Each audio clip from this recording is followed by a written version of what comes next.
The ebb tide started at the autumn equinox, carrying us into the waning cycle of the year.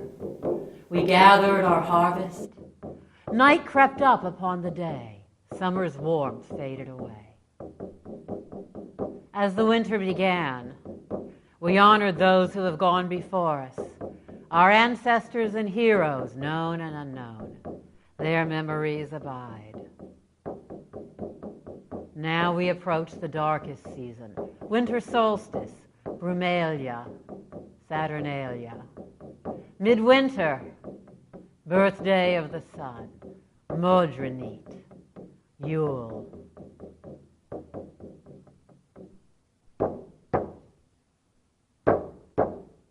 In the midst of this longest night, beneath the black sky filled with icy stars, we gather ourselves, remembering our past, cherishing our present, shaping our future. We look to the enduring evergreens, draw wisdom from their deep roots, seek strength in their solid trunks, follow beauty through their verdant branches. We kindle the spirit fire, finding the mystery of that seed of love in the heart of gloom. We honor the power of the shadows and conjure the ember of renewal to resurrect the light. I'm Jezibell Anat. I'm a worship associate here at the Unitarian Universalist Church of Augusta. I'm also a Wiccan high priestess, and my husband, Joseph Zuchowski, and I facilitate the monthly pagan Vesper service here. Unitarian Universalism draws on many sources, and one of them is spiritual teachings of earth-centered traditions, which celebrate the sacred cycle of life and instruct us to live in harmony with the rhythms of nature. And that is winter solstice. Life exists on Earth because of the power of the sun, and the Earth's orbit creates the cycle of our seasons. As the North Pole pulls the furthest away from the sun, the Northern Hemisphere experiences its longest night. This is the time of the winter solstice. And then when the North Pole rotates back towards the sun, the days gradually become longer. On the opposite side of the planet, our Southern Hemisphere receives its longest day. The date is usually December 21st, but the exact time varies each year. The word solstice itself derives from the Latin solstitium, sol meaning sun and stitium meaning stoppage, for in most of the ancient world the sun was believed to revolve around the earth.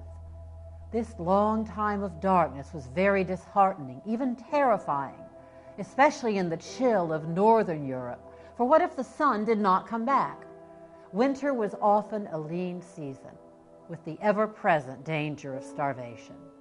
The return of the light signaled rejoicing and has been celebrated throughout history as a time of awakening, renewal, and rebirth. Neolithic monuments have been built to align with the rising sun on the winter solstice. Many pagans today honor these indigenous spiritual traditions. Because the winter solstice is a natural phenomenon, many humanists also hold celebrations of light at this time. The sun god was known by many names in the Middle East and around the Mediterranean Sea. The Babylonians honored Shamash, Lord of Justice. The Egyptians venerated Ra as the creator of the cosmos. The Greeks worshipped all-seeing Helios and Apollo, Lord of Reason. Rome exalted Sol Invictus, the unconquerable sun. In Rome's Julian calendar, the solstice actually fell on December 25th, celebrating both the birthday of Sol Invictus and the triumph of his return from the darkness. This became the birthday of a different sun god, the S-O-N god, Jesus. With a switch to the Gregorian calendar in the 16th century, the solstice occurred on the 21st, but the 25th remained as the divine holiday. Romans celebrated a month-long winter feast known as Brumalia, which began around November 24th. Though there were parties and merriment, Brumalia had a chthonic focus and was a time of sacrifice and divination prior to Saturnalia.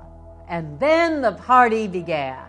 Beginning on December 17th, Saturnalia was a week-long carnival described as the best of days. No business was transacted, and even slaves did not have to work. The restrictions on social orders were lifted, and gambling and colorful clothes were allowed in public.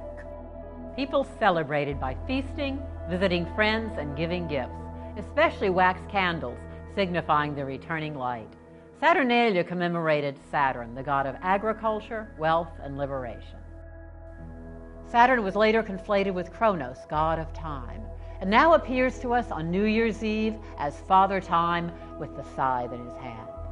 He gave his name to our Saturday, which has become our own day for parties and festivals.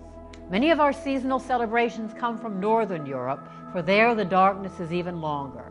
These have been absorbed into our Christmas celebrations. Among the Teutonic tribes, the sun was a goddess, Suna, who gave her name to our Sunday. Swift, shining Suna flies across the sky in a chariot drawn by 2 golden horses. She is also called Allbright, Everglow, and Fair Wheel. At the winter solstice, Suna sinks into the vast darkness. But this darkness was also a time of rest, a time between the worlds of sowing and reaping, a time still filled with the ancestral spirits, and a time to gather with kin, clan, and community. This was the season known as Yule. Today, Yule is used synonymously for both the winter solstice and Christmas, but the word Yule itself derives from the Old Norse, hjol, meaning wheel. Hjol is the wheel of the year. Our modern pagan holidays follow this cycle of solar light, rotating through the seasons, and we celebrate the solstices, equinoxes, and the 4 cross-quarter days between them. Yule was a 12-night festival that began with Modronit, the Night of the Mothers. This was a time to commemorate the living mothers and grandmothers, but also a time to commemorate the goddesses and the female ancestral spirits. The Yule log burned in the hearth to encourage the sun to return.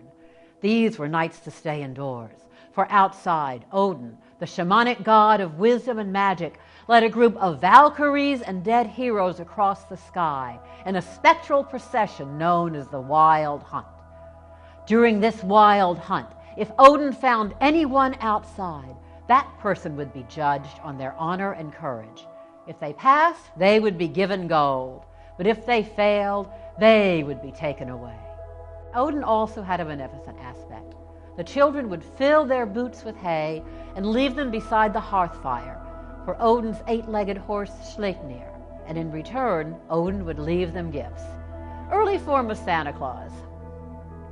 People brought their greenery inside to decorate their homes, for the evergreen, flourishing in the bitterest winter, symbolized hope and abundance. The evergreen also represents the Yggdrasil. This is a great tree of life among the Norse. Yggdrasil contained the 9 worlds of Norse cosmology, encompassing the realms of the gods, the elves, the giants, humanity, and the realms of the dead. So that is some of the solstice lore that we draw upon to craft our own rituals here. This year we'll be celebrating winter solstice on Sunday, December 17th at 7 p.m. here in the sanctuary. Usually our pagan vespers are on the 4th Sunday, but this year the 4th Sunday is Christmas Eve, so we are on the 3rd Sunday. We'll be presenting a ritual theater piece about Suna's journey through the darkness, and everyone's welcome, whether you're an experienced pagan or someone totally new.